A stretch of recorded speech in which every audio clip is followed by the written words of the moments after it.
வினையாளனையும் பெயர். ஒரு வினைமுற்று வினையைக் குறிக்காமல் வினை செய்தவரை குறிப்பது. தொழில் செய்பவருக்கு பெயராய் வரும். படித்தான் வினைமுற்று. படித்தவன், படித்தவர் வினையாளனையும் பெயர். இதில் படித்தான் என்பது படித்தல் என்னும் வினையைக் குறிக்கும்.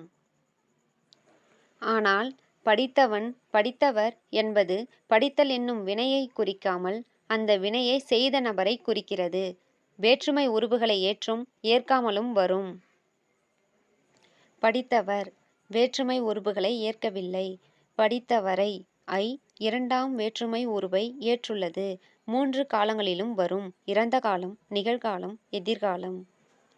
வந்தவர், வருகின்றவர், வருபவர் வேற்றுமை உருபை ஏற்கவில்லை.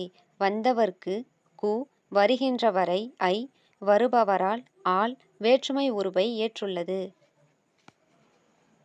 3 இடங்களிலும் வரும். தன்மை, முன்னிலை, படர்க்கை. எடுத்துக்காட்டு உண்டவர், கற்றவர், அகழ்வார், உணர்த்துவான். எதிர்மறை வினையாளனையும் பெயர். எதிர்மறை பொருள் தரும். எடுத்துக்காட்டு கல்லாதவர், செல்லாதவர், பாடாதவர், எழுதாதவர்.